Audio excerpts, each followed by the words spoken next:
Yabaseo, how are you doing today? Welcome to the alternate point of view. My name is Tracy Lee. Welcome to all my OGs who have been watching this channel and keeping it going, and welcome to anyone who is new watching this channel for the first time. Thank you so much. I apologize for not making a video this week about the Christopher Gregor trial, but I knew there were only going to be a couple of half days this week, and they're not meeting again until next Wednesday. So we are going to talk about that trial today. Also, I have not been feeling 100%, so I just wanted to make a quick video recap today and get this out to you before the weekend. So here we go. Christopher Gregor, this trial just keeps getting a little more and more interesting, even though it has not been very eventful the last couple of days of trial because the witness list has been very short and the days have been very short. It's been actually quite really a waste of time for the jury, I believe. And honestly, I'm shocked and surprised that the defense has not asked for a dismissal at this point because there's a lot of gap time in between, as I stated before in other videos. I've never seen a trial go on like this where the jury is getting so many breaks, because this is being televised, as pretty much all trials are nowadays, but with such prejudice against the defendant, with that treadmill video being out, and they already have seen the treadmill video, it's pretty much burned and ingrained in their brains. And from what I've seen, the public gets to see outside of the jury's view that hopefully the jury is not watching while they're off on all these days, is information about the defendant that, of course, obviously I'm hearing, minus the jury, isn't supposed to hear, but, he is a roasted turkey, okay? This guy is done. He should have taken the 30-year plea. And now, notwithstanding the information that I know, that the jury's supposed to not know, which I think they probably know, if you know what I mean, is that this guy is a control freak. And I feel like he did not want to ever be a father. And as stated in his parents' voir dire, when they interviewed them or direct examine and cross-examine them without the presence of the jury, it was really the parents, his parents, that drove home the whole custody issue. They were the ones who were taking care of Corey. And it wasn't until well after they got custody that Christopher actually got custody on his own and moved out on his own. And that is when things changed. That is when the abuse started happening. And that is when he really wasn't ever meant to be a father, I don't believe. So when they did the voir dire of the parents, they did these witness testimonies outside of the presence of the jury. And then they came back the next day and did the testimony in front of the jury. Then they went to sidebar. And then they told the jury to leave. And it comes to find out that Christopher had a conversation with his mother after the voir dire on Friday. And there was a conversation had on the phone that they have transcripts of course, because, they listen to every conversation in the jail.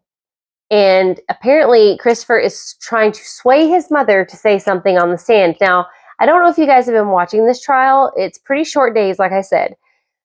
But his mother and he had a glance, had a look. They looked at each other on Friday during the voir dire, or voir dire, however anyone wants to say that.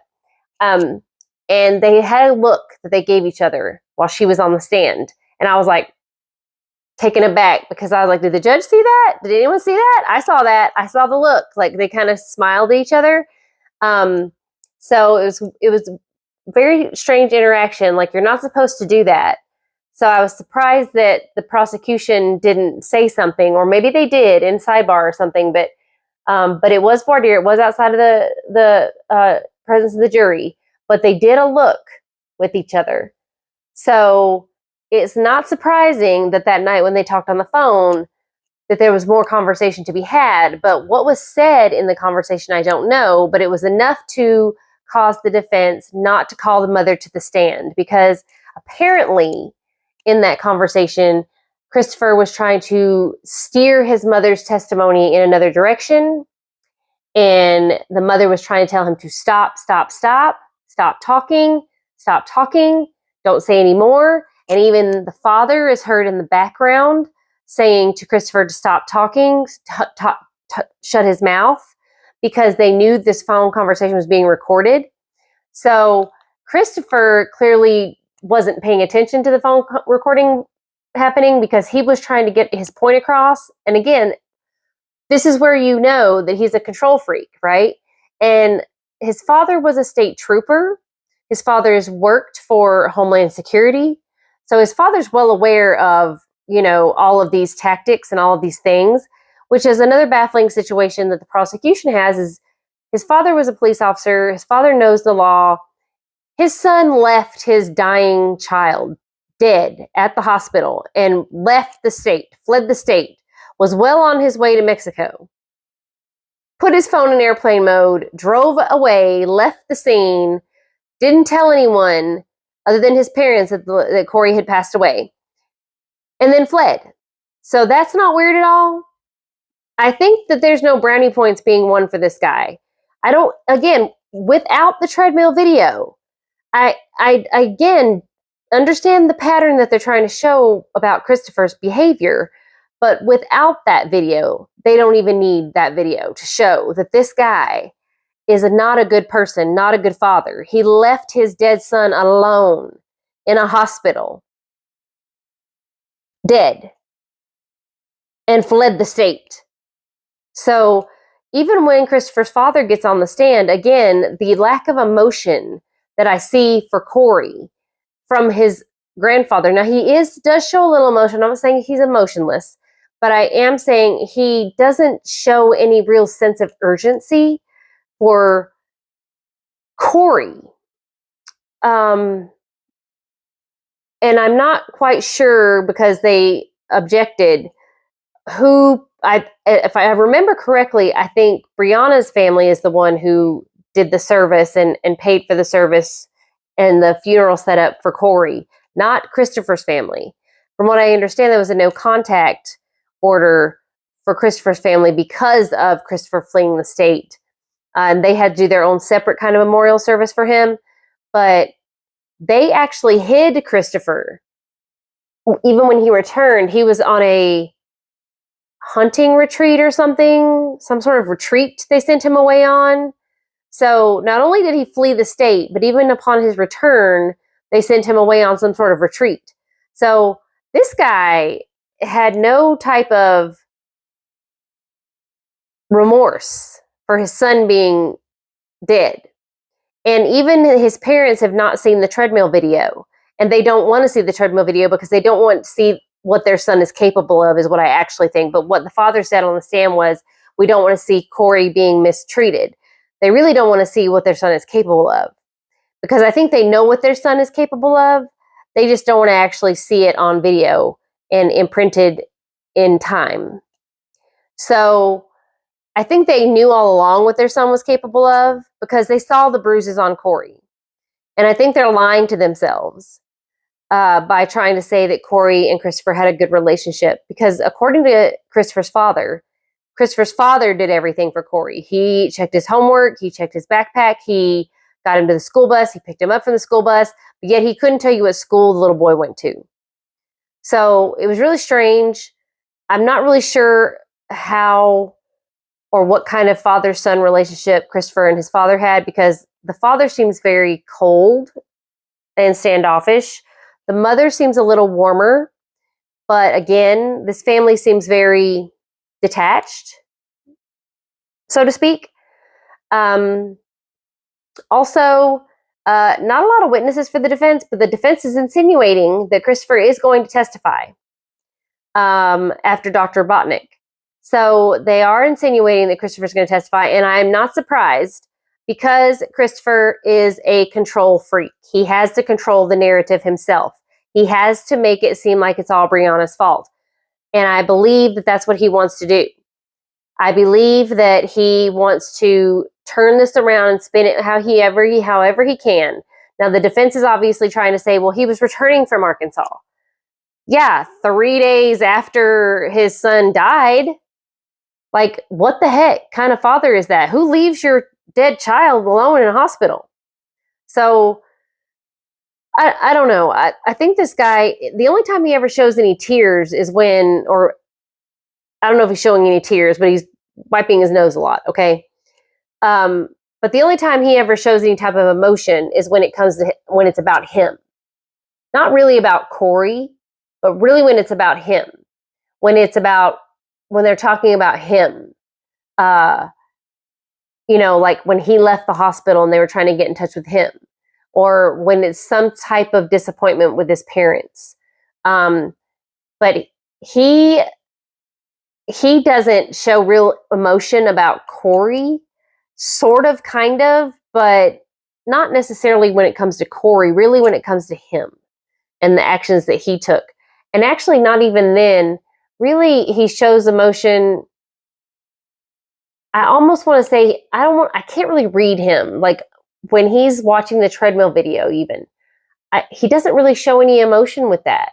And I don't want to say he's like proud, like he's looking at it like he's proud of the work he did or anything like that.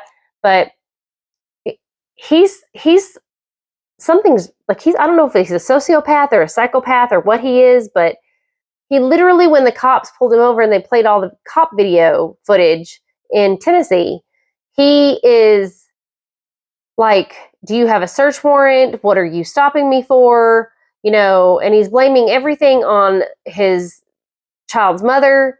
Well, if I'd known he was going to die, I would have taken him to the hospital sooner. Like, he's making statements that he shouldn't be making, but he's not under arrest. And the cops were like, look, we had to stop you. He even took the tags off his car, I believe he said at one point. I couldn't really understand the full video, but the defense team is trying to put into the part of the video where he starts to cooperate and leave out the rest and all the chitter chatter from the cops, which there is a lot of chitter chatter between the cops. There's really not a lot of just him and the cop that he's talking to on there.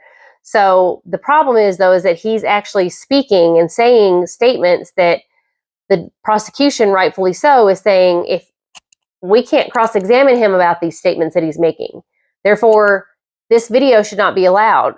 And the judge declared that the video shouldn't be allowed because he is making statements that should be able to be cross-examined.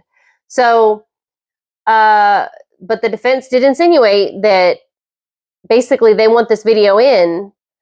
So they're insinuating that, yes, Christopher's probably going to testify. I don't know if that's very smart, but I think he should have taken that 30-year plea deal if it was still on the table. I think also that this trial is very strange that the jury has been released all these days. They have all this time in between to research or hear from other people or talk about it. Like, come on. Let's be real. Are you not going to talk about it? You're on a jury. You have all these days off. You're not going to talk about it to anyone. You're not going to see it on TV. You're not going to see it on YouTube. You're not going to see it online. Give me a break. Someone's going to hear and talk about it to someone else. It's going to happen. So, especially in this day and age, it's going to happen. So you can't tell me you're going to avoid every snippet of it. So I just think that this is the reason why the defense has not asked for a dismissal is because this is great for appeal. This is going to be great for his appeal because they are having so many days and they did not plan this out appropriately on the prosecution's end. I think that the prosecution has an excellent case, but I believe that this will be a good appeal for his sake because it will be poor mishandling on the defense team. And I think the defense is going to be fine with that, with him using that as his appeal. Is that poor representation by his defense, that they didn't ask for a dismissal. If they did, I haven't heard it. If anyone's heard it, let me know. But like I said, this video is going to be short. mainly because I'm not feeling well, but also because the days have been short for this trial. But I did find it very interesting that the defense had to call off calling the mother to the stand because of the conversation had over the weekend with his parents, that Christopher inserted his foot in his mouth. Excuse me. Inserted his foot in his mouth and was trying to steer her testimony in a different direction. So there's that. Also, I've missed a couple of days, so Korean facts of the day. In South Korea, we have the White House in America. They have the Blue House. And also in South Korea, they have K-beauty products there. Their K-beauty products, which we are so obsessed with in America, are not the same as the ones, they have the same K-beauty products, but K-beauty products in South Korea, like we see these K-beauty products here and we're like, oh, we want this. We need this Beauty of Joseon. We must have it. But in Korea, Beauty of Joseon is kind of like oil of Olay here, okay? They have it, but it's not what they use, because oil of Olay here is like our grandma's beauty product, right? But over there, it's the same way. Beauty of Joseon is like oil of Olay over there. That's not what they use. They use something totally different. So if you see Beauty of Joseon here and you're like, yes, I must have it because it's the best K-beauty because it has high ratings. Over in South Korea, they don't use Beauty of Joseon. They use Anua, and it's a totally different brand that we don't see a lot here in America. They're just selling you that because, you know, we're dumb Americans. So anyway, sorry, I'm sick. Thank you for watching, and I'll see you in the next video. We are going to recover more on Karen Read as that trial is still ongoing, slowly but surely. See you in the next video.